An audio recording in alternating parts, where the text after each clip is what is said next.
Muchas gracias a todos por haber venido. Thank you so much to those who are online. Es un placer muy grande para mí. I will do this in Spanish and then we will switch into English. Es un placer enorme para mí contar con la presencia del profesor Yitzhak Melamed de Johns Hopkins University. El profesor Yitzhak Melamed se formó en Tel Aviv, luego continuó trabajando en los Estados Unidos. Es profesor de filosofía en la Universidad de Johns Hopkins. Es uno de los, o el mayor especialista en Spinoza y en filosofía moderna, en filosofía judía moderna en la actualidad. Es el editor de las colecciones sobre Spinoza más destacadas que hay actualmente, sobre los diferentes tratados y textos de Spinoza, y también de Solomon Maimon. Y tiene además una historia personal entroncada con los temas de los que voy a hablar ahora, hasidismo y etcétera. Y en el marco de esta serie de conferencias que estoy intentando organizar aquí en el CSIC desde que vine con la Marie Curie, Jewish-Islamic Resonances Lecture Series, el, el- el objetivo para mí, mi motivación personal es tratar de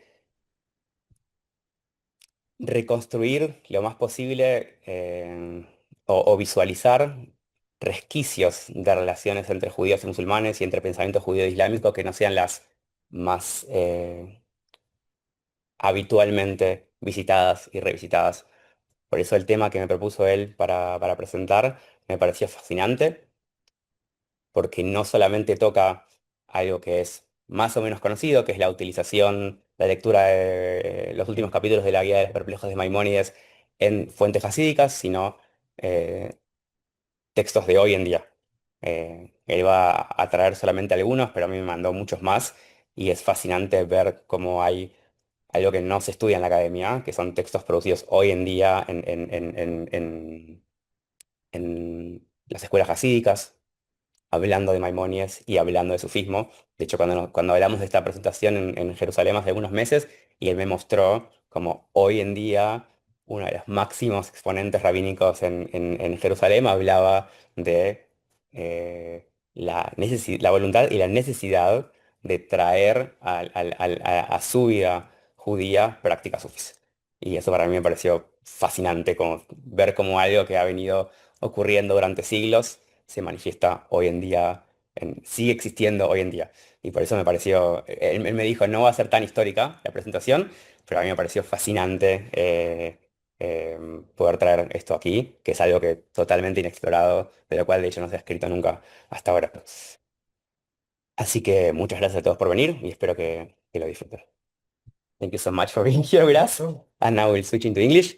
Um, Okay, thank you for coming, and I would like to begin first by thanking Dr. Or Hershtein for his generous introduction, also for the very invitation. I was thrilled to come here, especially in the context of a framework of discussion about Jewish-Islamic relations.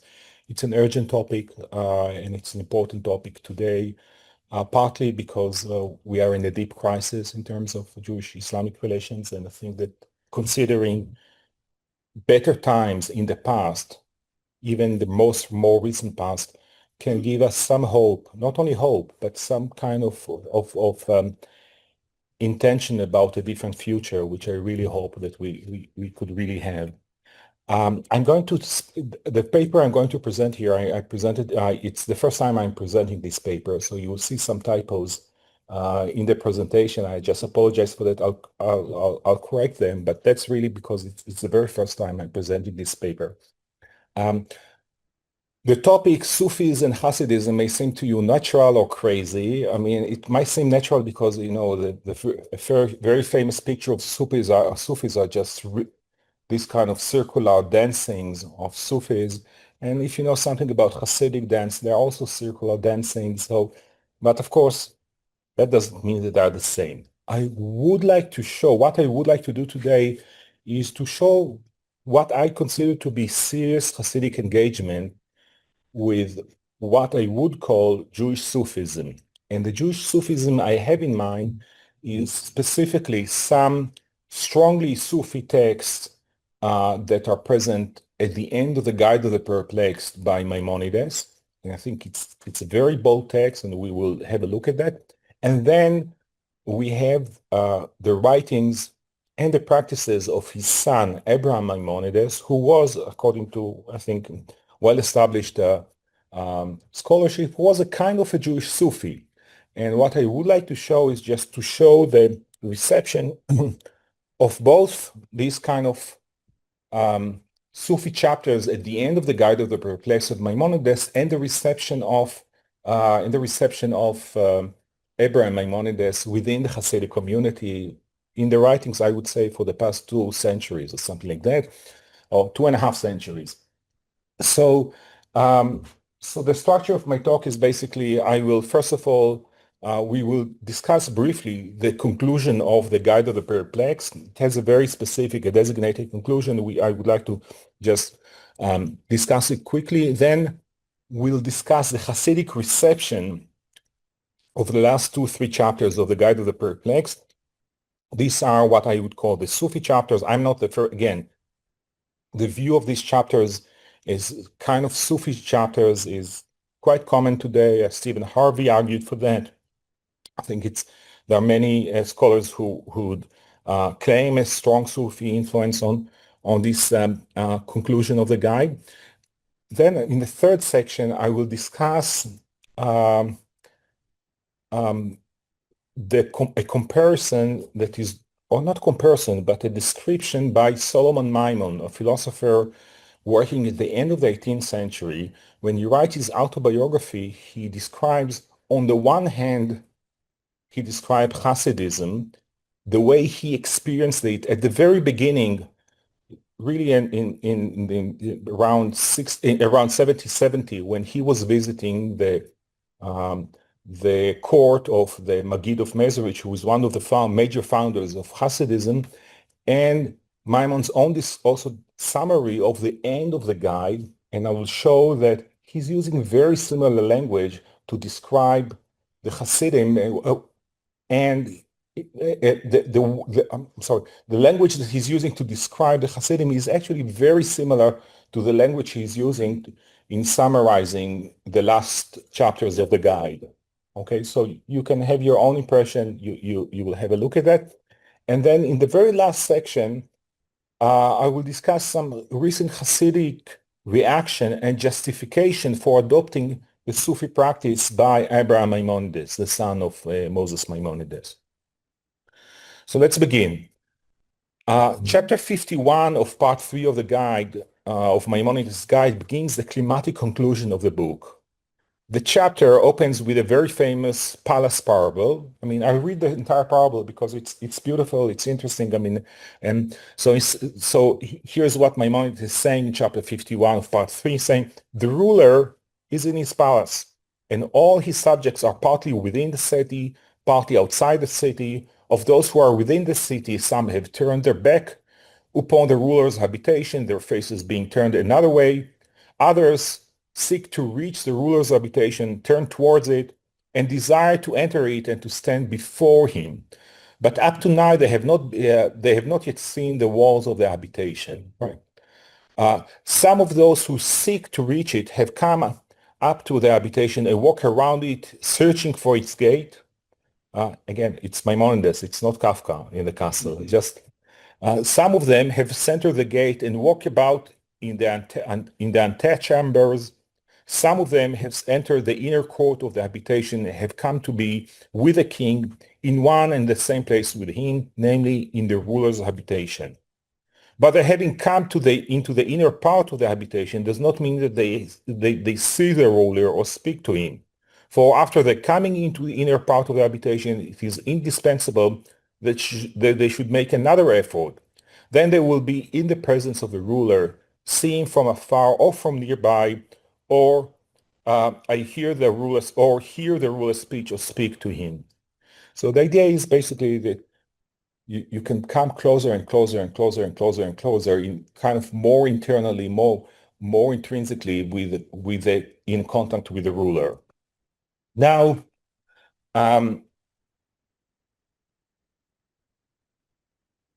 Maimonides, after presenting the parable, he also goes on to explain that the parable is basically speaking about the people and about general people and how, to what extent they're able to know God. So some people are far away, they simply don't understand anything. Some people have some understanding, some people have a little bit more understanding, some people have more understanding, some people get into the inner house. Very few get into the inner chambers. Within this framework, general framework of just internality more and more, Maimonides referred to the rabbis. The rabbis are rabbinic scholars.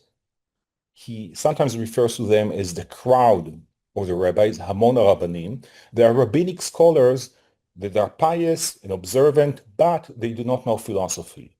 Some rabbis know philosophy, but many don't. And interestingly, according to Maimonides, the crowd of the rabbis who do not know philosophy, they are able to enter the palace, but not to the antechambers, because they do not devote their required time for contemplation and comprehension of God. So they are in this kind of middle view. This view of the rabbinic elite as having just very mediocre status in terms of religious devotion made many of the readers of the guide became quite angry about it. And so one of the commentators, Shemtov Ibn Yosef Ibn Shemtov, working in the 15th century here in Spain, he writes, he's the author of an important commentary, one of the canonical commentaries on the guide. And then when he addresses these claims, and especially the claim about the rabbis that not really are able to enter into the antechambers, or at least not into the inner chambers, he's writing the following, he's saying, many of the sages said that the chapter was not written by the master, meaning it was not written by Maimonides, and if he did write it, it should be shelved or better burned. Right? Strong objection to that. Now, who are the class of figures who are able to enter into the most intimate parts of the palace? These are the class of scholars who enter the innermost chambers of the palace. They engage in what Maimonides would call worship of the heart. What is worship of the heart? So let's read again from the same text, chapter 51 of Guide, part 3 of the Guide. It's saying, the worship in the heart consists in setting thought to work on the first intelligible and in devoting oneself exclusively to this as far as this is within one's capacity. Therefore, you will find that King David, exhorted Solomon and fortified him in these two things. I mean, his endeavor to apprehend him, meaning to apprehend God, and his endeavor to worship him after apprehension has been achieved. He said, and though Solomon, my son, know the God of your father and serve him. So pay attention. First of all, you need to know, and that's a condition in order to have a proper service, right? And so on. This exhortation always refers to intellectual apprehension, not imagination.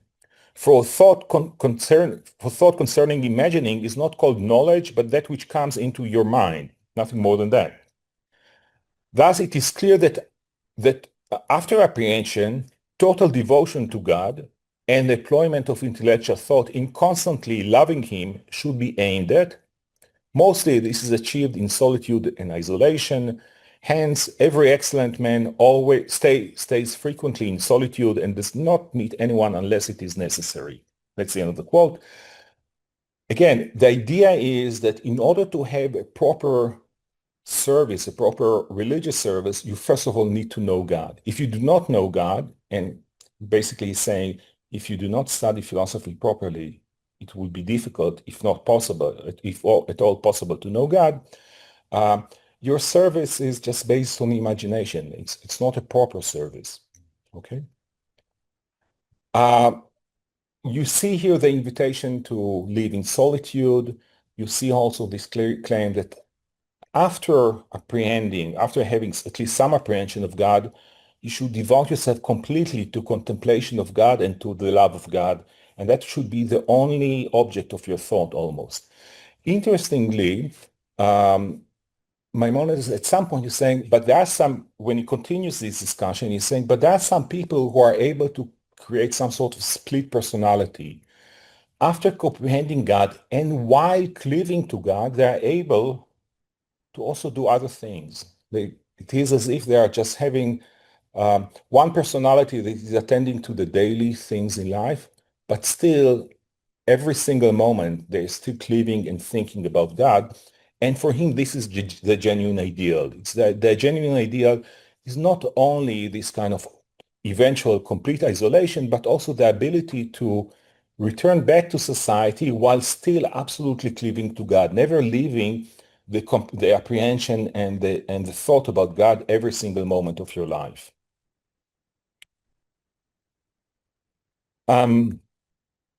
So here's the another passage related to that. You're saying again, it's guide 351. I'm sorry, it's not 151. Sorry, I told you there are some typos here. Saying we have already explained in preceding chapters that the meaning of knowledge of the name meanings of God or of the Tetragrammaton is apprehension of Him, apprehension of God. It is as if the Psalm said that this individual is protected because he has known me and then passionately loved me. So I think he's referring to a verse in Psalm, meaning I will, that person desired me and I will make him survive, afalteo, because he knew my name. But the idea here, the way Maimonides reads it, he's saying, knew my name means knew God's real essence. The name is the Tetragrammaton, and for Maimonides, the Tetragrammaton indicates God's true essence. I'll say right now, I'm not going to discuss it, but God's true essence for Maimonides is nothing but existence. Nothing but existence, as far as I can see. And so Maimonides continue, you know the difference between the terms one who loves, ohev, and one who loves passionately in Hebrew, choshek. So the passionate love means total devotion, an excess of love so that no thought remains that is directed toward the thing other than the beloved is passionate love, or ishq in Arabic. There are a couple of important studies precisely on this passage. I mean, both Warren Harvey and Stephen Harvey wrote about it, some wonderful articles. I mean, Warren Harvey also discussed the context, the influence of these passages on Spinoza, which is definitely super interesting. There is a recent beautiful article by Tanya Wertman about the influence of El-Ghazali on these passages in Maimonides. I urge you to. Tanya's Wertman article is in Hebrew. It's in Torbit. I hope it will come out soon also in English. It's a great article. But I think she establishes in a very convincing way the influence of Al-Ghazali on these claims of Maimonides. So the idea again is for Maimonides that after apprehending God's name, after apprehending God, there should be some sort of total mental devotion to what you perceive, what you would call cheshek, passionate love, total devotion to the object of that you conceive right now.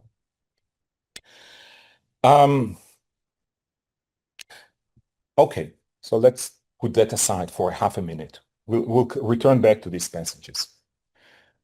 As many of you know, Maimonides was not only a great medieval Jewish philosopher, in many ways he was the greatest Jewish heretic because there were so many attacks on him, and he was also an extremely important rabbinic scholar.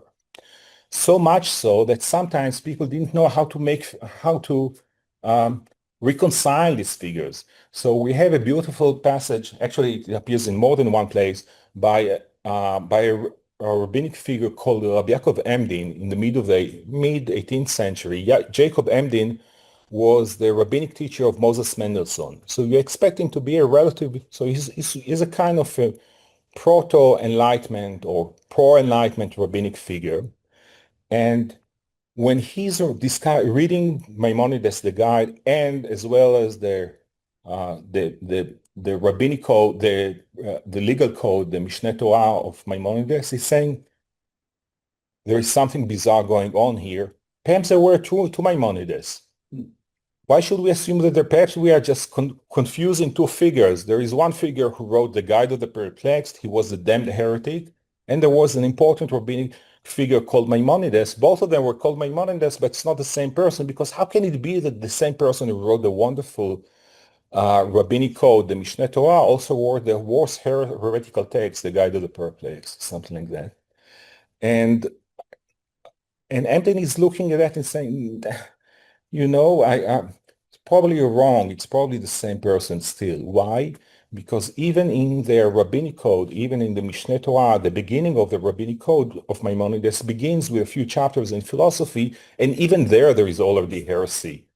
So he cannot say there is no easy solution by saying, okay, there were two Maimonides and we will just get rid of the contradiction in the figure. But I think that this attitude of Jacob Emden is giving you just a very nice presentation of the huge conflict and the repercussion of this conflict resulting from the figure of Maimonides. Okay, so we know that there were in Spain and in Provence in the 13th century there was a huge battle around Maimonides. Some figures wished to ban or put a cherem on those who study Maimonidean texts. Some wish to ban or put a cherem on those who do not study Maimonidean texts. A fight, right? There is a rumor, I don't know whether it's still debate whether it was true, that the books of Maimonides were burned by some Jewish scholars. We don't know whether it's true, but at least we have at least some claims about that. Just to give you one more indication of this kind of duality of the figure, I want to mention, I don't have it in the handout, in the PowerPoint, but I think it's still a nice anecdote. In 16th century Prague, we know that people were studying Maimonides, studying the guide, but before they study the guide, they will take a vow. They will have to make a promise. And we have the text of what they are saying. And the text is beautiful. It's half a page. And the text begins with a list of the apparently heretical doctrines of the guide. So he's saying, you have the belief that X and Y and Z. You have the belief that X and Y and Z. And then after you list all of these beliefs, the person who is about to study the guide is going to promise two things. First of all, he does not believe in these heretical beliefs. Second, he will not dare to ascribe them to Maimonides, because Maimonides is beyond reprimand. You cannot ascribe to, you cannot say that he is a heretic, because he is also the most important rabbinic author, or one of the most important rabbinic authors. So you have this kind of really very sharp conflict in terms of, or very sharp duality in the image of Maimonides. Okay? Now, Hasidism began roughly at the time of Jacob Emden, so mid 18th century, more around 1740, 1730, etc. And Hasidism is a kind emerged in the East Europe, and it was a kind of a spiritual, mystical movement, and in many ways very traditional. And at least the image that you find among many scholars still today is that the Hasidim were not interested in Maimonides because they were very conservative. Why should they be studying the Guide of the Perplexed? But that's nothing but prejudice, because when you look carefully, you see that the Hasidic masters, not the laymen, but the Hasidic masters were studying the Guide time and again and again and again. Let me explain, or let me just give you a little bit more of this story. So to the surprise of many, the attitude of many Hasidic masters towards the Guide was complex. On the one hand, they knew well the heretical reputation of the book, and they were afraid, literally afraid, of studying it. They will describe their experience as shaking before they open the text. But on the other hand, they admire the guide's view of religious devotional life. By the way, especially these last chapters of the guide. As a result, many Hasidic masters considered it a difficult but important duty, not something they are permitted, but a duty to study this book. Of course, this duty was restricted only to the Hasidic elite, only to the masters. And this was, in fact, in agreement with Maimonides' original intention when composing the book. In the introduction, Maimonides himself is saying it's a book for only very few. It's not for the masses. Don't give it to the masses. It's not going to help them. It's pointless to give it to the masses. So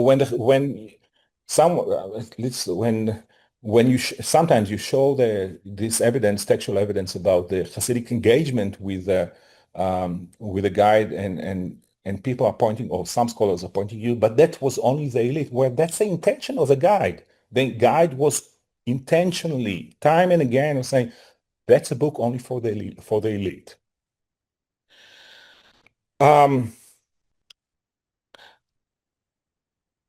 Just to give you one anecdote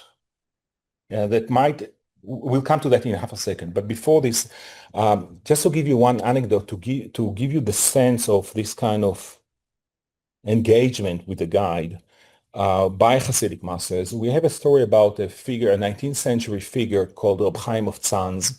He was not originally coming from a Hasidic background. He was a prodigy, as a young guy, as a young person, almost a child. He was considered to be a very talented Talmudist. He got married, I think, at the age of 14.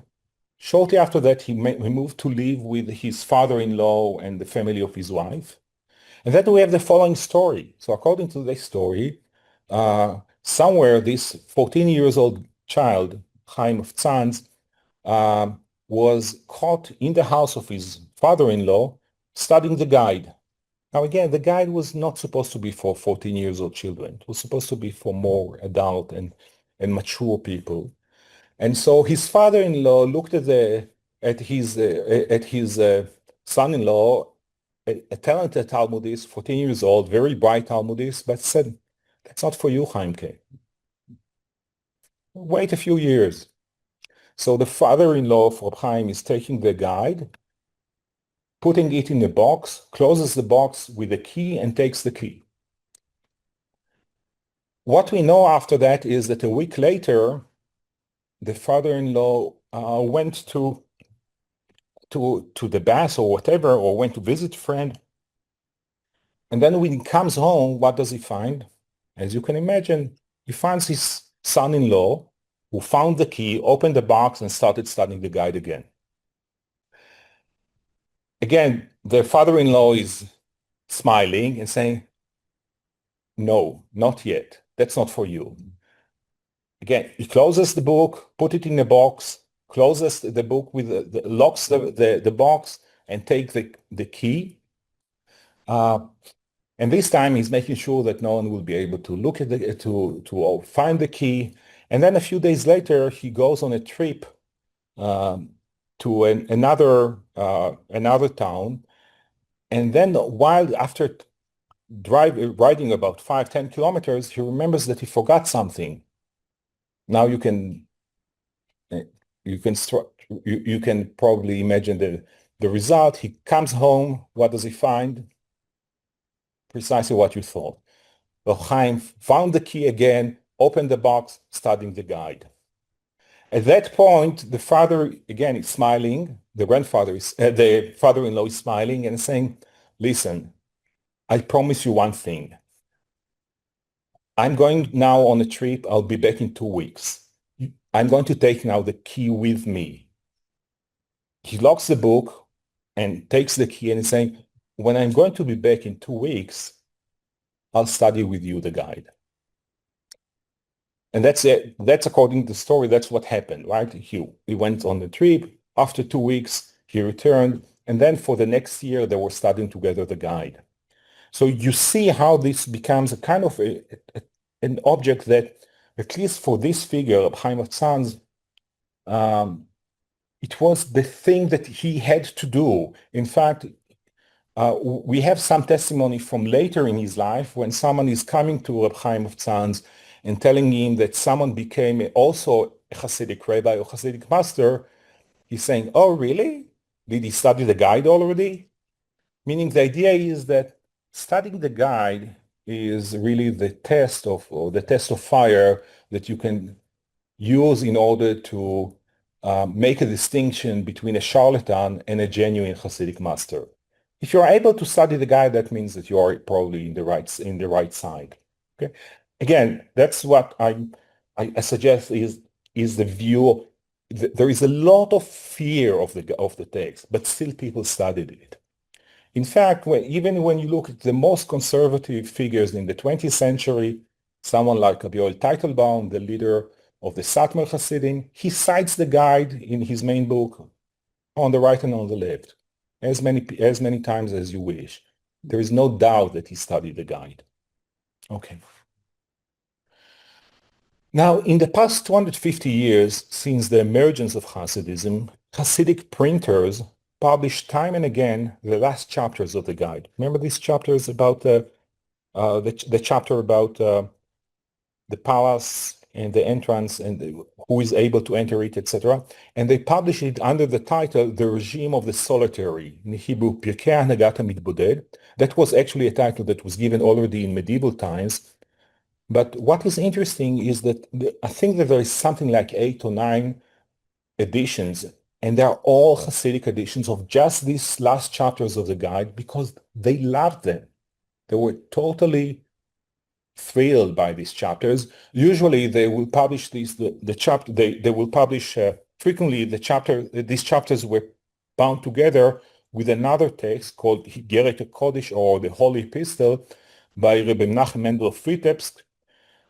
That's a letter that was written by one of the leaders of the Hasidic community that emigrated from Poland to Palestine in 1778. And at that point, he's writing from Palestine, from Tiberia. He was writing to his disciples in Poland in around 1781 or 1782. I'm not sure precisely. And it's this kind of letter from the land of Israel is considered to be a kind of the holy of holies of within Hasidism. So they will take this letter, bound it together with the last chapters of the guide, and that will be a kind of a special text that will be just, a kind of a holy of holies of Hasidism.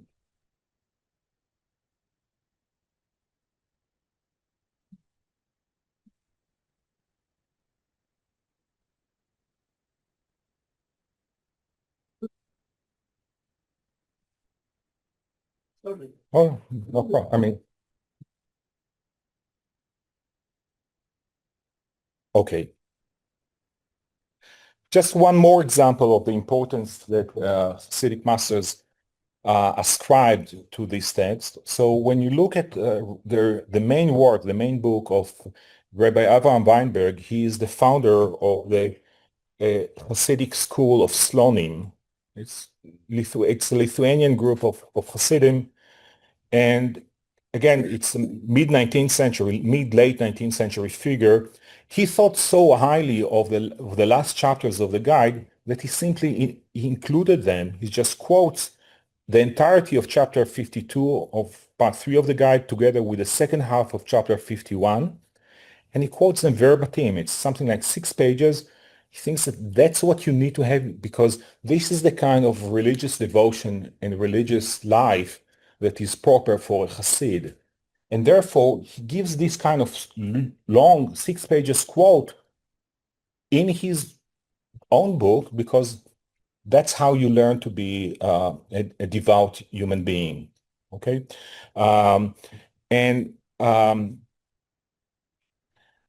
Now the question is, of course, what did the Hasidim find so exciting in Guide 3, chapters 51 and 52, meaning the conclusion of the guide?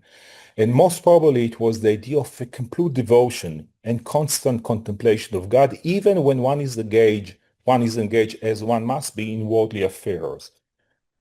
And that means that for them, the idea of of the ability, on the one hand, to have complete devotion to the idea of God, and on the other hand, the ability sometimes to have a split of the self so that you are still contemplating God and engaging in daily affairs, was an amazing idea. And they found it in the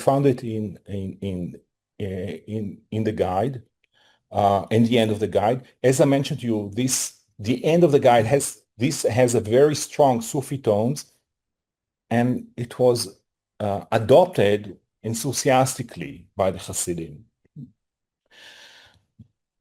Now, I'm jumping to 1792, 1793, when a figure by the name of Solomon Maimon, he grew up in Lithuania.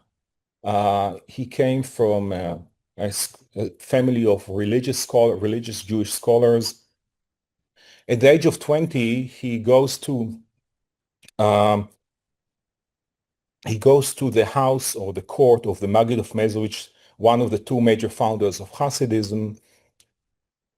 And he, in his autobiography, which is published in 1792, he also describes his own experience attending the course of the Maggid around 1770, when Maimon himself was considering joining the movement, or to be more precise, I know it's not charitable, but whatever, or more probably, he attempted to become one of the leaders of the movement, and they didn't allow him because he was a newcomer. They told him, wait, stay here for a couple of years, then we will talk about it. Now, Maimon himself will later go to Berlin and become an important commentator on Kant, and in many ways he was one of the founders of German idealism. So, for example, Fichte thinks that Maimon was the person who created the major revolution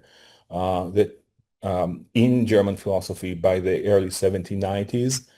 Maimon himself was also the person in which you will find the critical turn in the reception of Spinoza in Germany. So while throughout the 18th century, Spinoza was considered to be an atheist by French and German scholars, suddenly you have this figure, Solomon Maimon, say, no, Spinoza is really a philosopher in which there is nothing but God. And he coins the term acosmism, claimed that the only thing that exists is God, the world does not exist, and ascribed this view to Spinoza, also to the Kabbalah. Maimon himself, by the way, was also a Kabbalist in his early life.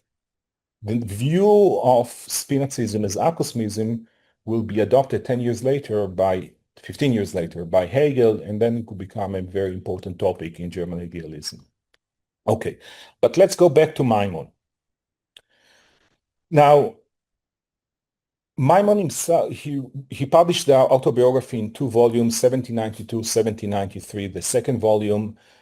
He begins the second volume by a super interesting summary, 10 chapters that are summarizing the entire Guide of the Perplexed. So it's an autobiography, and indeed the book is an autobiography, and still there are some theoretical chapters. So it has a chapter trying to introduce the Kabbalah to European audience. Then there is a chapter and a half in which he's trying to introduce Hasidism to European audience. And then at the beginning of the book 2 of the book 2 of the Lebensgeschichte, he is providing a 10-chapter summary of the entire Guide of the Perplexed. The summary is excellent, by the way. It's a kind of a little bit radical reading of the guide, but it's one of the best works I've seen on the guide.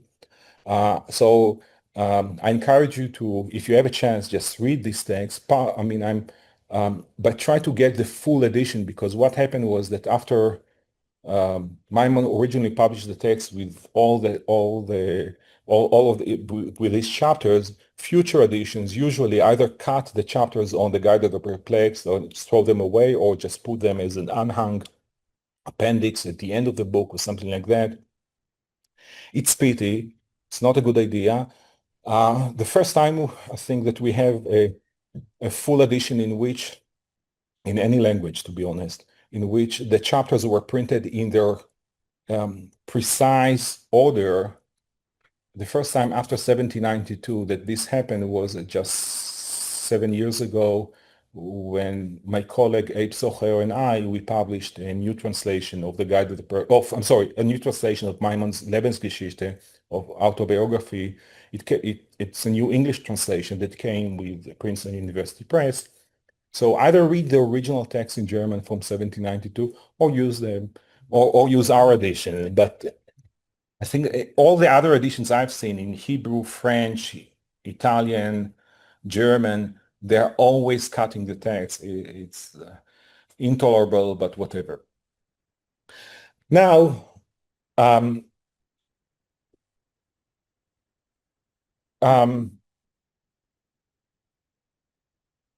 when Maimon summarizes the Guide of the Perplexed in these 10 chapters, the 10th chapter is dealing with the last chapters of the guide, naturally. And there he is describing the kind of complete devotional life that Maimonides recommends. And what I'm going to argue is that when you look at this summary of Maimon of the complete devotion that Maimonides asked, and you compare it to Maimon's own description of Hasidic religious practice, they're almost the same. It's almost the very same words. In German, it's even more so. But I'll show you that. Here he's saying, so in the autobiography summary of Guide 351, Maimonides stresses Maimonides' assertion that true religious worship consists of, I quote, directing one thought towards God alone and abstracting one thought from all things and directing them exclusively towards the highest being. Notably, Maimon's portrayal of Hasidic worship in the very same work, just in part 1 of the Lebensgeschichte, he's highly reminiscent of his summary of the guide, of Guide 351. So here's the text where you have the discussion of Hasidism by Maimon. He's saying the Hasidic worship of self-overcoming, withdrawing their thought from all things except God, even their individual selves, and merging with God. This, they believe, produce a sort of self-suppression. They would ascribe any action they performed in this state to God, not to themselves. Their worship was made up then of a kind of a speculative prayer requiring no practice of time or set of formulation. That's actually true about Hasidism for a long period of time. I mean, they were having their morning prayer in the evening, their evening prayer in the morning. They couldn't care about times. Time were not important. There was some strong element of anarchism there. And Maimon continues, during these services, they practice the aforementioned self-overcoming, immersing themselves so profoundly in the idea of divine perfection that they lost any touch with all else, which is pretty much also the kind of devotion that Maimonides requires at the end of the Guide of the Perplexed, even with their own bodies, to the point where, according to their own accounts, their bodies would be completely insensible. Okay. I would like to conclude, or almost conclude, this lecture by a reference to, or by citing a recent article that appeared, I think, 2 or 3 years ago. It appeared in a Hasidic journal, a journal called Kovetz Bet Aaron B'Israel. It's a fascinating journal that belongs to the community of Karlin Stolling Hasidim. They are one of the earliest Hasidic communities, and they still keep the ecstatic custom of Hasidic prayer that from early on. And so their custom is that most of the prayer you just shout. If you go to a Karliner shut or Karliner synagogue, you will hear it half a mile in a distance because they shout the prayer. It's very fast and they shout it. The journal itself is a super interesting journal because it contains sections of traditional rabbinic analysis, very precise, very punctual, and discussion of novellae, but also it has sections dedicated to the history of Hasidism, specifically their own, but not only clean history. And they also have a section dedicated to the publication of rare manuscripts that were never printed, mostly Hebrew or sometimes Judeo-Arabic manuscripts that were not printed in any other place, and so they published them for the first time. Over the past 10 years, the journal published regularly Judeo-Arabic manuscripts by the descendants of Maimonides, so whether it's Abraham, Maimonides, but also the grandsons of Maimonides, the grand-grandsons. They also published quite a lot of manuscripts from the school of Saadia Gaon. And again, some of these manuscripts are by Abraham Maimonides, who is known to be a kind of a Jewish Sufi, right? And we know about Abraham Maimonides that was basically adopting almost, I don't know why I want to say all Sufi. There was one Sufi practice that Abraham Maimonides objected to, and that's the dikar, the mentioning of God's name. You are not allowed to pronounce God's name, so there was no, I'm probably pronouncing it wrongly, dikar or dikar. Anyway, so I'm sorry, dikar. He would never, Abraham Maimonides would never do that. But other than that, he thought that many Sufi practices are perfectly legitimate, and he adopted them intentionally, conversing with the Sufis and adopting them as part of a new form, or perhaps renewed form of Jewish practice. In a recent article in this journal, in Kovetz Bet Aaron B'Israel, the author, a Hasidic scholar, defended Abraham Maimonides' adoption of Sufi practices, including prayer practices, which Abraham Maimonides was taking from the Sufis. So I'll read briefly the Hebrew. It won't take me more than 2 seconds, but I want you to, and you know, should I read you the Hebrew or should I skip immediately to the English? I'll read. So, בכתבי רבנו בכמה וכמה מקומות מוצאים לנו את הדעה הברורה שמנהגי חסידות אלו באו אל הישמעאלים ממנהגי חסידי ישראל, שהן גאוותן של ישראל, אשר נשכחו מאיתנו בגלות. כאשר ראו רבינו אברהם וסיעתו את מנהגי חסידי הישמעאלים, התעוררו לבדוק ולחקור מקורם של מנהגים אלו בתורתנו, וכשמצאו להם מקורות בתורה, התירו לעצמם להחזיק בהם, מתוך הבנה שמנהגים אלו אכן היה מקורם בתורת ישראל, ומה שעבדו מנהגים אלו מאיתנו, אין זאת אלא עקב הגלות אשר השכיחה את מנהגי ישראל הקדמונים. Okay. Let's see the English translation. So, saying, in the writing of our master, meaning Abraham Maimonides, we find in several places the clear opinion that Sufi customs of piety came to Islam, pay attention, from the practices of Jewish pietists, right? Why? Because you are looking for justification for their adoption of Sufi practices from Jewish pietists, which are the pride of Israel. So against the claim, why are you adopting it from another religion? Say, no, it's actually a Jewish practice. It's a Jewish practice that we lost. Let me explain that. You're saying, which we forgot while in exile. So the idea that you find in Abraham Maimonides, but also in this scholar, David Yosef, is that it was the practice of the prophets, the Hebrew prophets, to have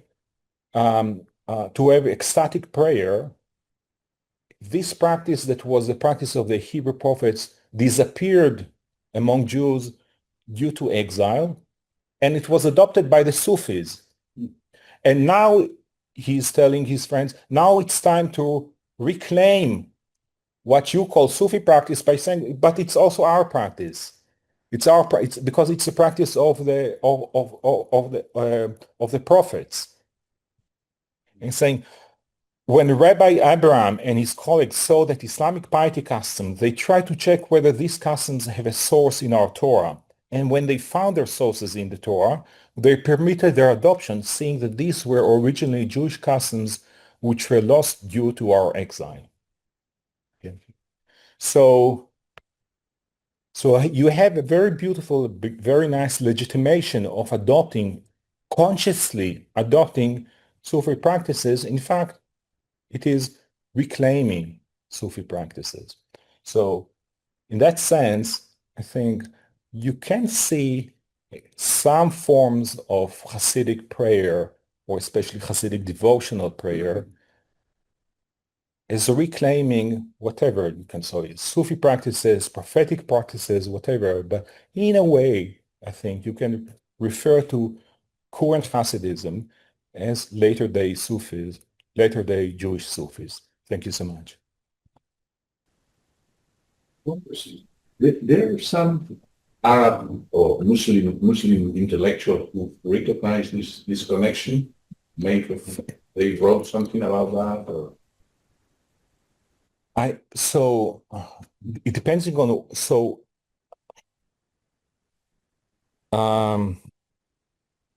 the question, what do you, so I suspect, I'm not an expert on that, but I suspect that there are quite a few Muslim intellectuals that are aware of the Sufi nature of the last chapters of the Guide of the Perplexed of Maimonides. So many, I think there are not many, but there are quite a few excellent Islamic scholars that study the guide and publish important scholarship on the guide. And I think that there is no doubt that they will see these kind of features at the end of the guide. With regard to Hasidism, not yet. I think that because I don't think that it's time for precisely this kind of attitude to happen. And I hope that sooner the better. I mean, because it can create a very fruitful dialogue. With the neck, Sure. jumping in, but just connecting to it. It's just a guess because I haven't studied it. But I mean, if you look at parallel things, like for example, where you have like really also we have like solid studies where you can say, okay, there's like a common discourse, whether it is in Mu'tazili Kalam or whether it is in philosophy.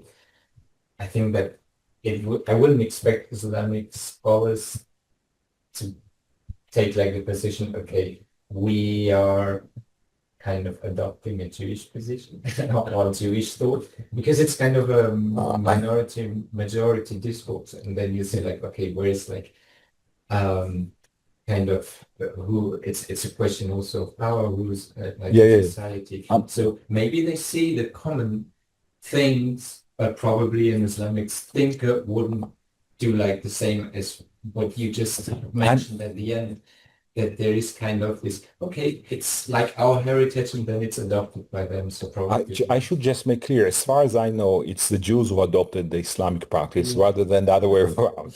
I mean, the claim that, that these are the sources of, the sources are in the prophetic customs, perhaps. I mean, I like that as a kind of an ideology, but I don't have a history of the practices of the prophets, so I cannot say anything about. In terms of verifiable history that I can see and etc. I think the Muslim scholars are right. I mean, it's Jews who adopted that, but again, I think it's a delight to see that they adopt that. I mean, because it means that there is it's friendly relationship. Mm-hmm. It's a relationship where you adopt from you. Well, why not? Please. That part is really amazing, no? Because it's a kind of nativism, no? This need that if you take something, that if you value something, it must be yours. If you're not taking it from another person. So that you find it time and again in the history of humankind. Absolutely. Which always amazes me because it's, but that was very interesting. What I found very interesting is what you said about Maimonides, this discussion, that either Maimonides was a philosopher or an heretic or and it's impossible that he was both at the same time. For some scholars or for some, they cannot accept this complex personality. Because this is very similar to what has happened to Averroes. Mm-hmm. Averroes was a philosopher, he was a jurist, and for some decades they were saying, no, it's not possible that Averroes, the philosopher, wrote also his legal work. And here I will go back to one of my obsessions, which is the Almohad period. It's only when you understand what the moment, the period in which Maimonides and Averroes were living, that you understand that that was precisely what was the process that the Almohads had started. They wanted this kind of scholar. They wanted scholars who were at the same time philosophers and at the same time jurists and other things. So it makes a lot of sense, but only if we understand how they were breaking with the world of scholarship with the previous world of scholarship, which of course was always more complex. So we can also find precedents, but that was what the Almohad revolution was all about. It was about creating this type of scholars. The problem is that they didn't have enough time to ensure that this will continue, that they could reproduce themselves, this type of scholars. So this ended, and we have lost in some way the ability to understand what Maimonides, the world in which Maimonides and Averroes were trained, lived, and they understood, and what they valued. But what I found more amazing is and I read the guide a long time ago, is the description of the palace, the whole, the way he describes what is going on. And my question is this, I don't know how to call it, because you can describe what he's describing in different ways, but he chooses to talk about a palace and how scholars go around the palace. Is this normal? Because if it's not normal, if he could have used another kind of parable, this is also very Almohad, because the Almohad Caliph, they created the caliphs, they created their own intellectual elites, and these intellectual elites had different levels. Yeah. There were the Talaba in general, who were outside, and then there were the Talabat al-Hada, the Talaba of the presence, who were inside the palace, very close to the Caliph. The Caliph and God were more or less the same in Almohad ideology. And Bentufail was one of these Talabat al-Hada. And some of the things that Maimonides is writing about is closer to Bentufail than to Averroes, but it's very close to what Bentufail is saying in his self-taught philosopher. Right. So first of all, Bentufail it was translated into Hebrew, and it was a very, very, very popular text, by the way. I mean, what you're saying is extremely helpful, and it's in the line of what I learned from the wonderful book by Sarah Strumza on Maimonides, which I think is one of the best Maimonides books I've seen, if not the best one, because it gives you precisely this kind of contextualization within their world of Islamic philosophy and Arabic philosophy. And yes, that's super interesting. The parable of the palace, I mean, there are some claims that you have is later, so it's not before that. You have some later instances of something within the Kabbalah, but I'll put that aside. I think the context that you suggest seems to me absolutely right. I just want to defend this Hasidic scholar and Abraham Maimonides when he's. I'm not sure. I'm not afraid of nativism. I'll explain why I think that It does not have to be a case where someone is thinking, "Oh, it's only I'm the only person. My tradition is the only one."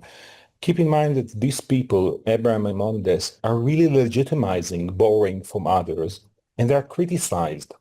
They are definitely criticized for that because they're saying, "Why are you innovating?" They are criticized in the same way that Maimonides was criticized for borrowing from the Greeks, right? I mean, it was attacked. Well, for you, Aristotle is more important than Moses, right? I mean, and one way they were using it politically is but to say, no, actually, I'm not.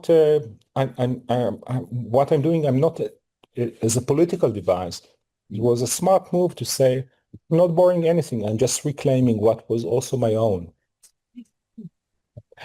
I know, but I'm not. But I think it's a way of. Especially, it's a way of defending actually a pluralism. Because if you're a strict nativist, you will stay away from adopting foreign practices. You say, I don't want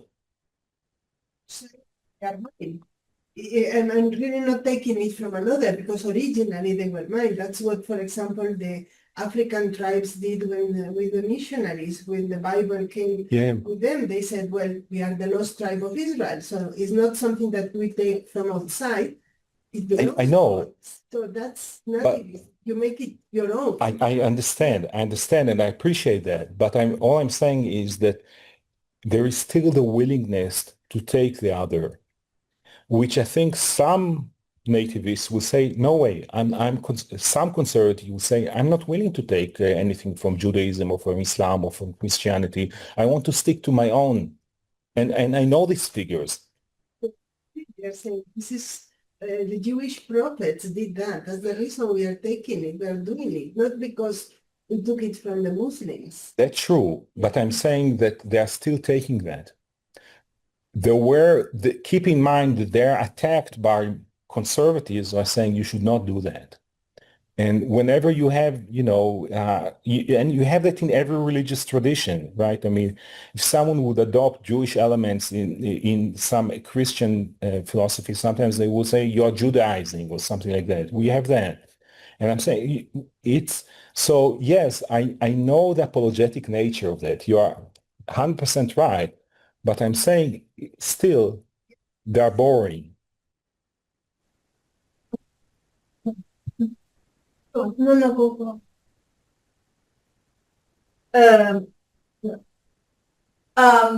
I'm not very comfortable with this sources that are so recent, but I can see some patterns like a trope in the circulation of knowledge about this looking for the origin of something between the Muslim and Christian and Jewish sources.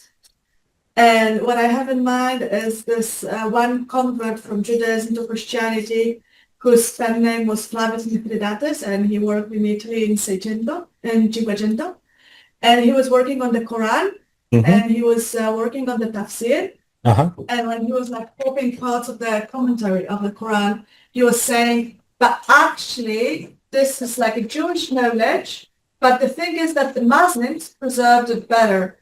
Yeah. So this is why I'm copying it, because the basis, the sources are Jewish, and so there just this this urge to get at the bottom of things, but at the same time seeing how Judaism and Christianity also and also Islam had all the shared prophets practices and texts and all that.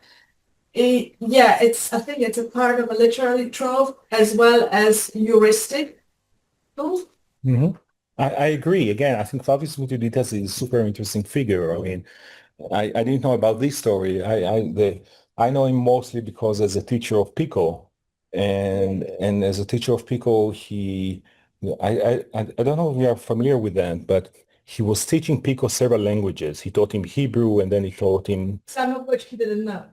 Some of which were invented, were fictional. I mean, he invented a language for 2 years. He was teaching Pico-Kasdaik, which was a fictional language, which he was inventing on the spot, because we know now about 30 years ago, Chaim Wierzchowski looked at their records of their classes and said, there is no language like that. It's a fictional language.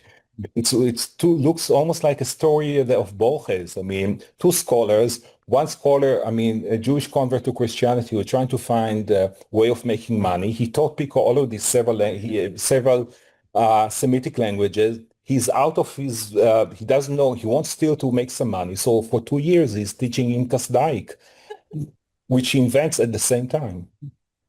Yeah, he was very creative.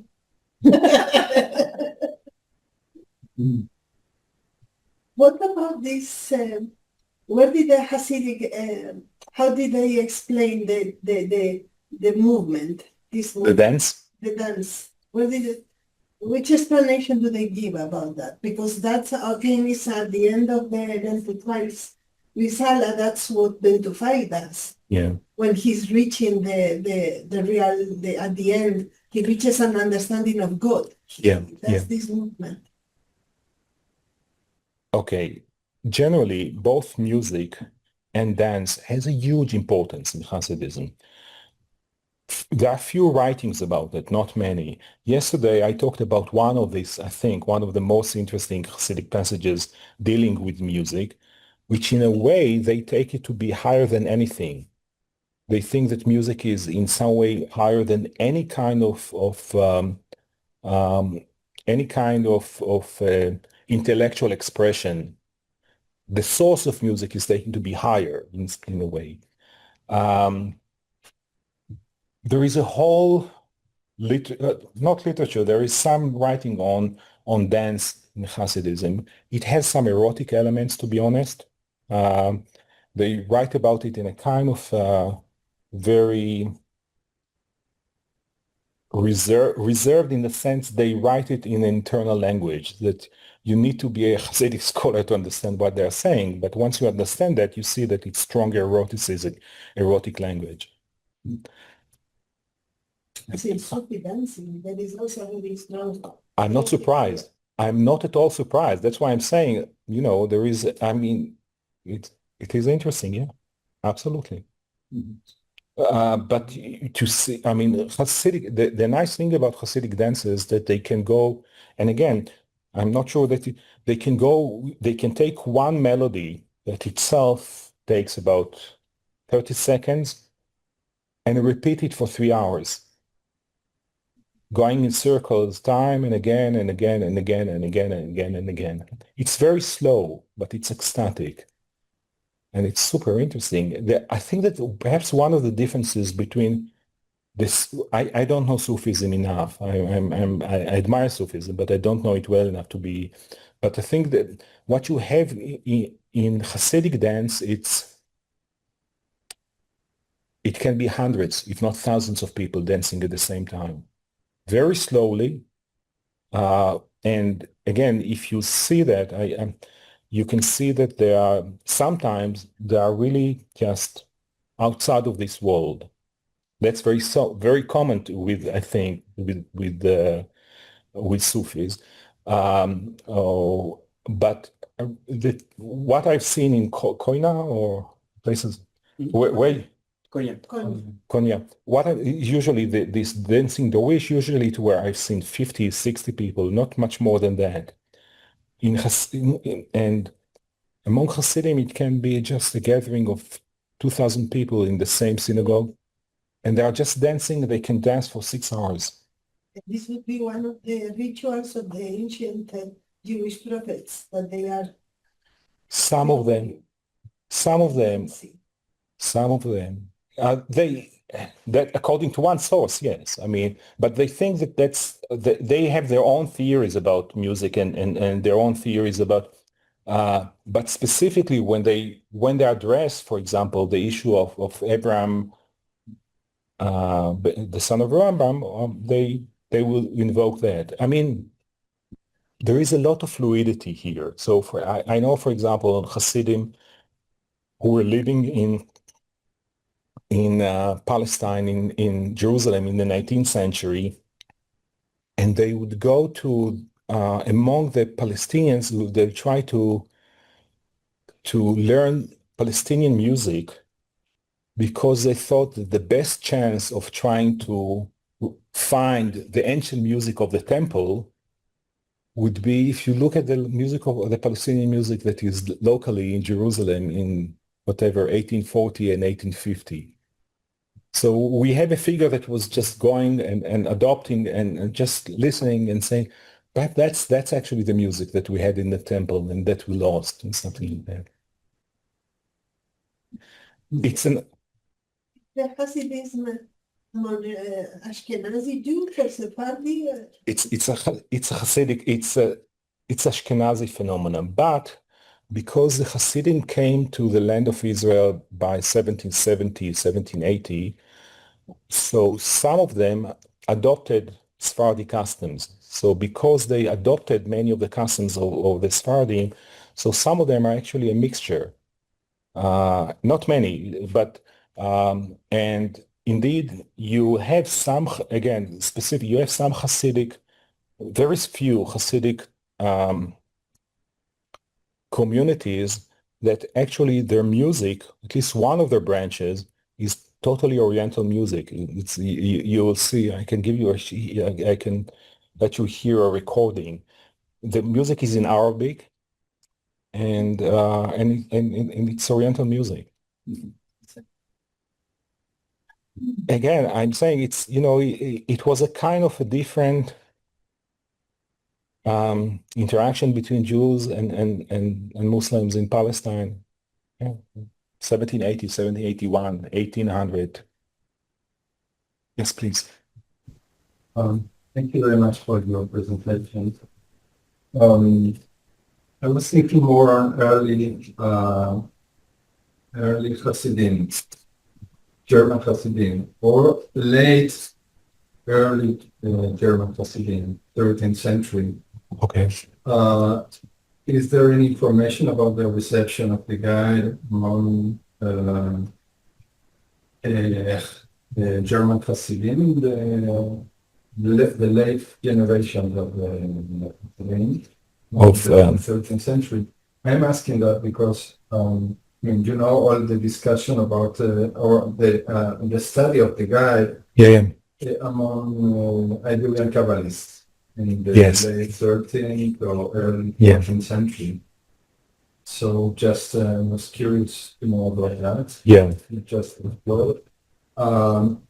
one comment about this Islamic influences issue here.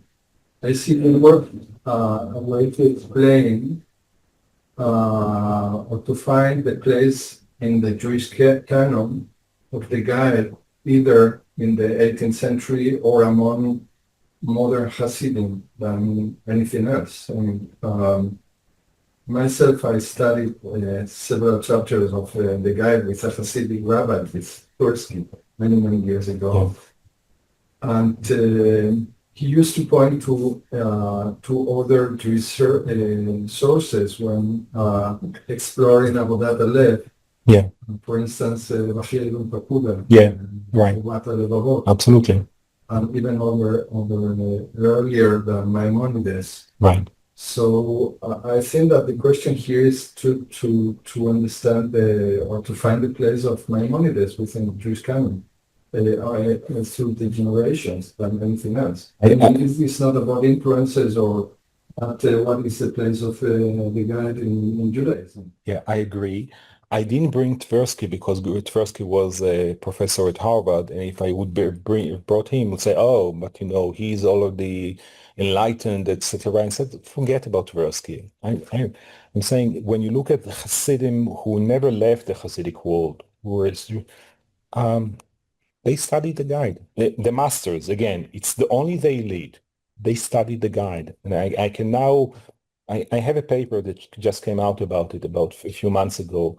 So when I found the first, I said, okay, that's an exception. Second exception, third exception, 10th, that's a bit of a bizarre exception. But when you have 25 figures, and I can show you that it's 25 figures, I know it's not exception, that's a rule. The masters of the Hasidic masters study the guide. I mean, so that's, and I think I can by now document it in a more confident manner. With regard to the question about Hasidei Ashkenaz, I don't know. I mean, so the common view, the populist view that you find sometimes in textbook is that there was no Ashkenazi reception of the guide. You find this claim, I'm sorry to say, it's probably bullshit. I mean, in a sense that we know, for example, that in Prague or in Poland in the 16th and in the 17th century, people studied the guide. We know that the Rama, Moshe Isserlich, who is one of the most important halachists of the early modern Ashkenazi world, studied the guide and studied it very carefully. Some of this material, we now know that there are commentaries on the guide that are written in the form of what we call agahot, which are kind of specific halachic style of comments that are coming from Ashkenaz. Most of these are anonymous, but there is a huge amount of materials, and I'm involved in a project that is trying now to publish these materials because they were never printed. With regard to again, going back to Hasidei Ashkenaz, which is an earlier period, or Hasidei Ostreich, or I don't know, but my guess, my educated guess, yeah, I don't think there is any doubt that they read the guide. I mean, the guide already 30 years after the death of Maimonides became such an influential text that it is extremely unlikely that he will not be read. But I'm not an expert on the Hasidim of Ashkenaz Hasidism, which is an earlier period than, I mean, significantly earlier. So I don't have knowledge. I have doxa at best. So. What?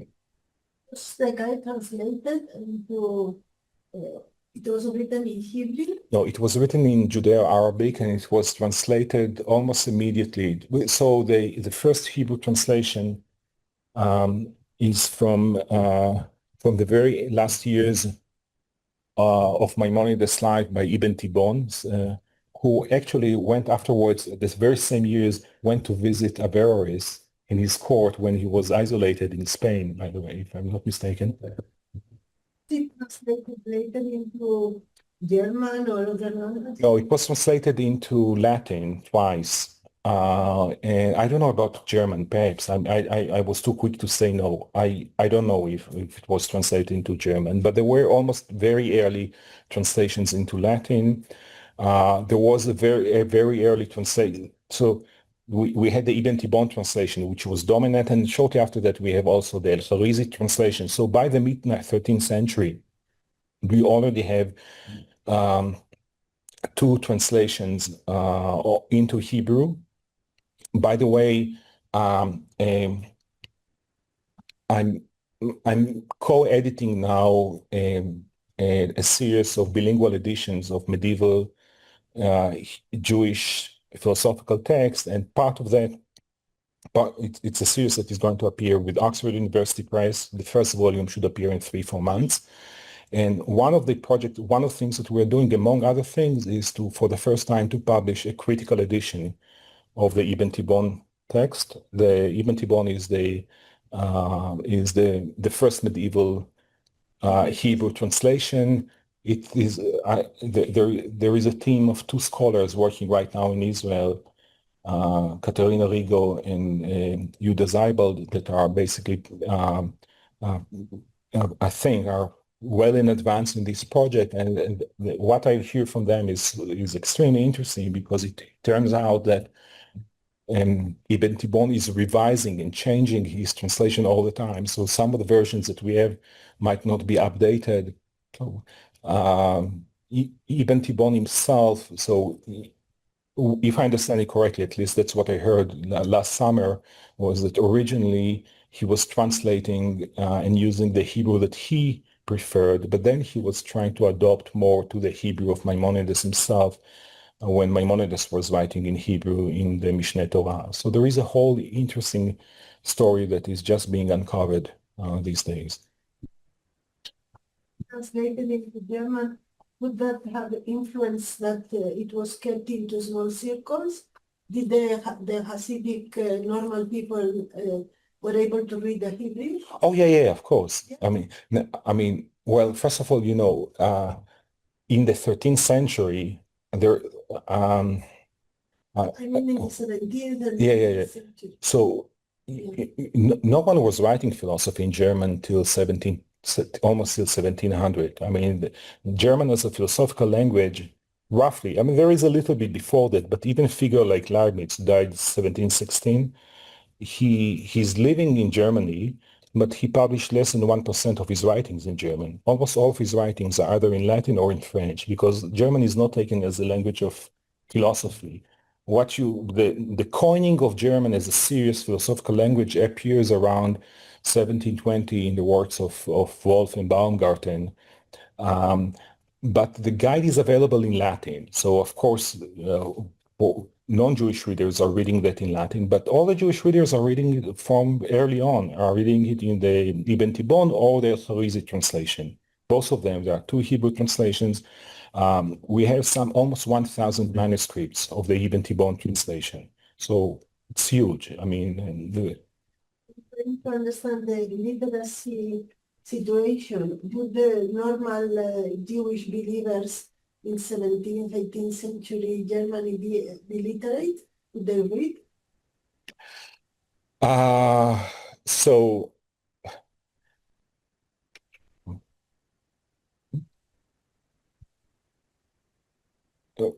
step by step. The guide was read by the elites already by the 13th century, 14th century, 15th century. It was available all this time in at least Hebrew and Latin. The first German translation, if I'm not mistaken, is the early 19th century. There are something like 2 or 3 19th century German translation. But now, were German Jews able to read Hebrew? Depends when. So in the early 18th century, German Jews were able to read Hebrew very closely.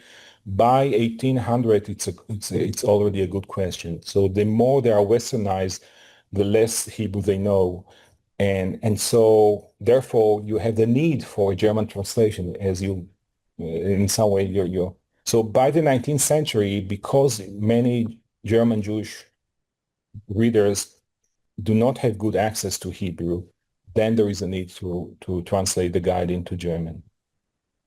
It seems like the first German translation is from 1838. Okay.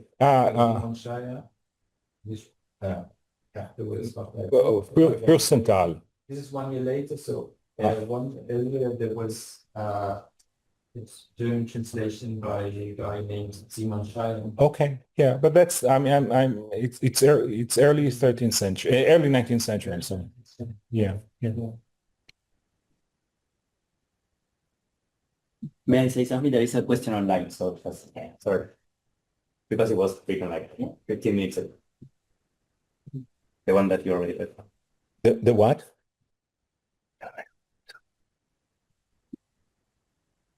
Could you please provide literature for this merger of Hasidic and Sephardic practices in the 18th and 19th century?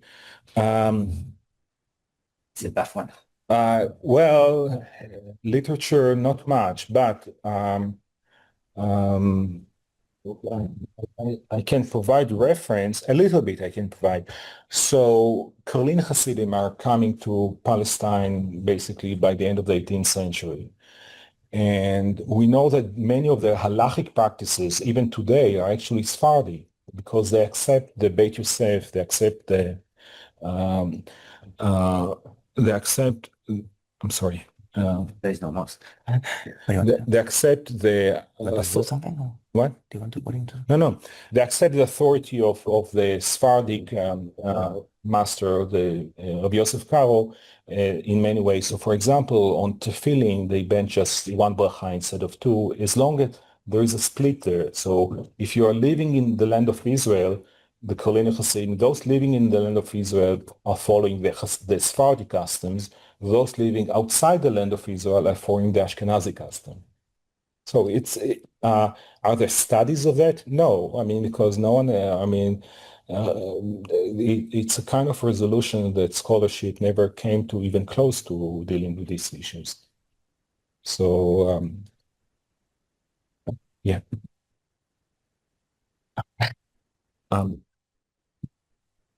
But if anyone is interested more about it, I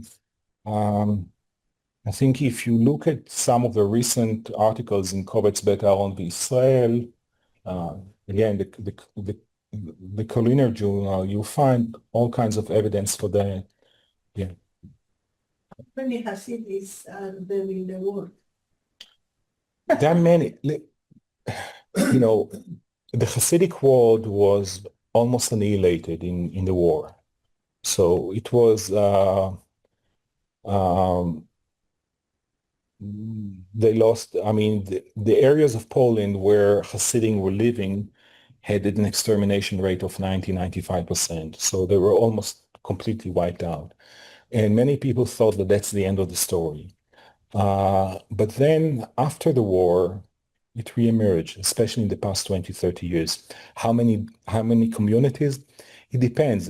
So There were many communities that were wiped out in the war. I mean, we know that. I mean, we have records of them, etc. There were some communities that were wiped out, and then after 30 years, they found some sort of grandson who was a descendant, and they were trying to regroup and rebuild. I think that in terms of large communities that have more than 1,000 people, we're talking probably about 50, perhaps 100 communities, but then there are many smaller communities. What's the size of community? So it depends. Satmar Hasidim are about what, 200,000 people. So it can be you can, and you have a new Hasidic communities emerging. So we have that right now, especially in Israel, and figures that start practicing. And of course, the question is how are you accepted as a leader of such a figure? And it's not easy. So In both inside and outside Israel? yes. I know about quite a few cases of new Hasidic communities, new Hasiduyot that emerged in Yerushalayim and Jerusalem and some other places in Israel.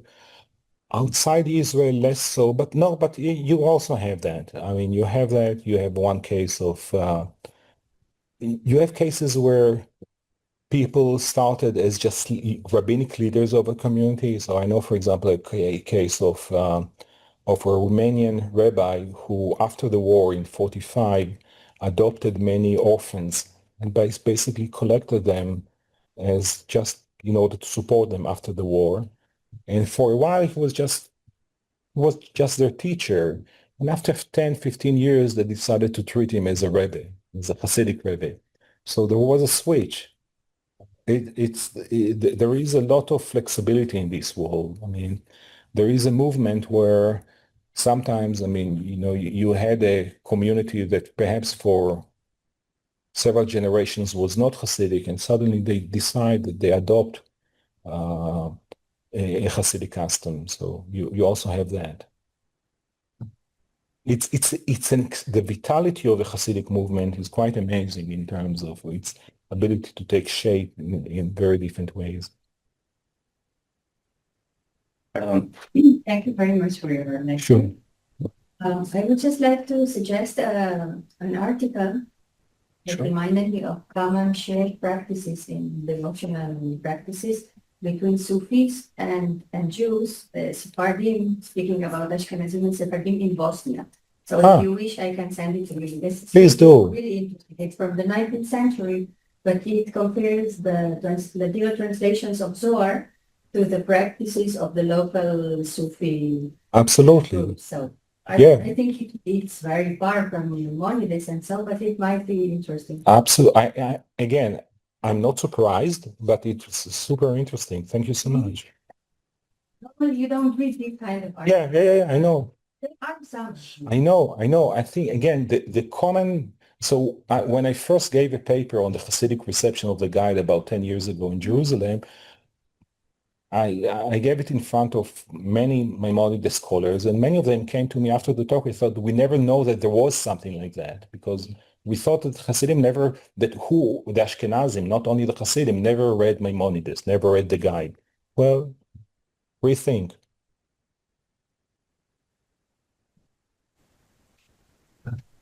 Last question. You mentioned Shinto in the commentary. Yes. He was a teacher at a rabbinic school, not far from here in Ramathan. Yeah.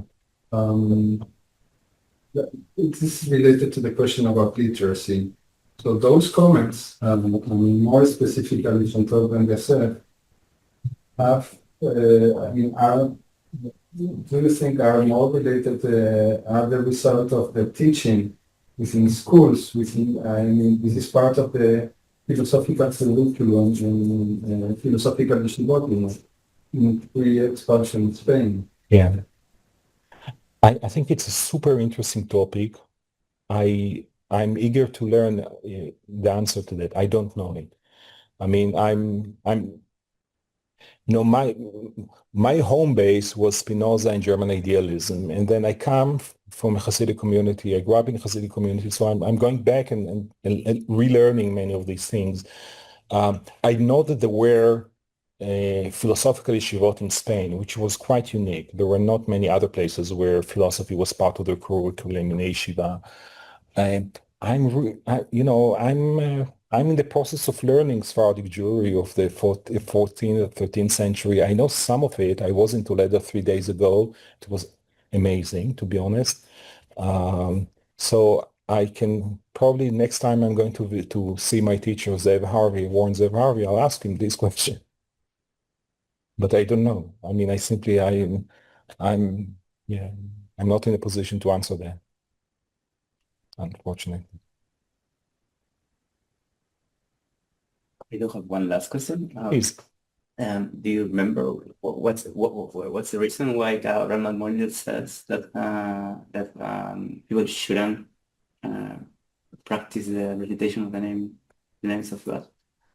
You mean Abraham Maimonides? Yes. Because I remember that Maimonides in Mishneh Torah, I think that is in Mishneh Torah, he says that if someone comes to synagogue and he starts repeating when saying the Shema Israel, the first word, people should interrupt him. Yeah. And when I read that in Mishneh Torah, I would felt like this clearly referring to someone coming to synagogue who was influenced by such practices, because like reciting Shema Israel, like is clearly like a influence of such practices. So first of all, to answer your question, I don't know. It's also the book of Abraham Maimonides, Some Sapeklo of the Hashem.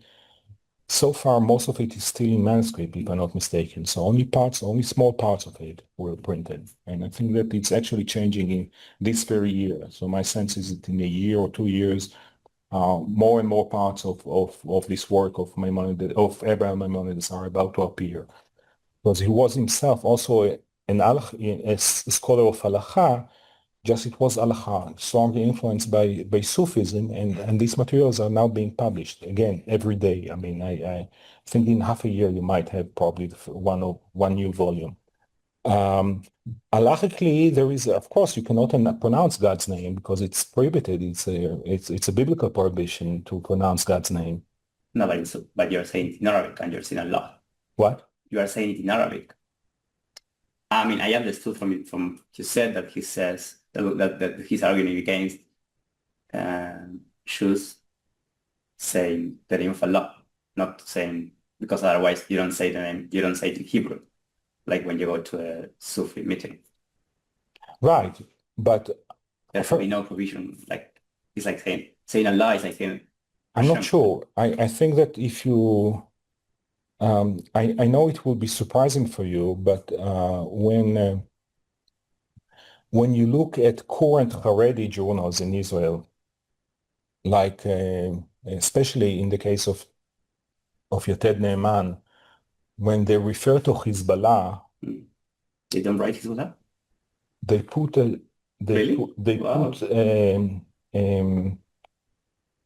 a column. How do you say hyphen between the two lamed, because Allah is the name of God.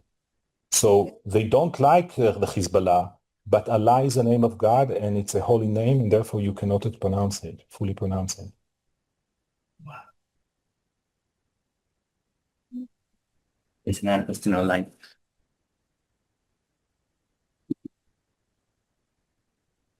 I'm so glad this question was asked, because I'm too curious as to why God's name cannot be mentioned in Hasidic Judaism. Well, again, you are not allowed to mention generally the Jewish in Judaism. There is a biblical prohibition on mentioning God's name generally, and I think that for many rabbinic authority, even Allah is one of God's names, and you are not allowed to mention it. And also in German or in Latin, do they use? I think it's there is a different, I'm not an expert, but so you will find sometimes Americans or religious Americans writing G -D, -D. But it's much less common. I think that there is, because the common view within Rabbinic Judaism is that Islam is a true religion. It's not idolatry, because the notion of God within Islam is not, it's not idolatry. So if it is a religion that is adoring God, then the name of God is the name of God, and therefore you need to respect it. In testimony referring to that, because in Bosnia I was working on a rabbi from Bosnia from the 19th century, and he is a Halachist in the Ummah. So when he speaks about the God's name and not pronouncing the God's name in vain, he says in all the languages, and he especially says in Ladino, and then also includes everything about Allah, in the local languages, in Bosnian and in Turkish. So it's really goes to all the linguistic pluralities, because it's the respect, I understand it, right? Yeah, of course. So yeah, we have interesting Muslim-Jewish relations in Bosnia. But again, for me, this kind of the fact that in a current journal, a newspaper, and again, it's a newspaper printed in Israel, Hezbollah, again, they don't like Hezbollah, but they will not write the name of Allah. There will be a dash there.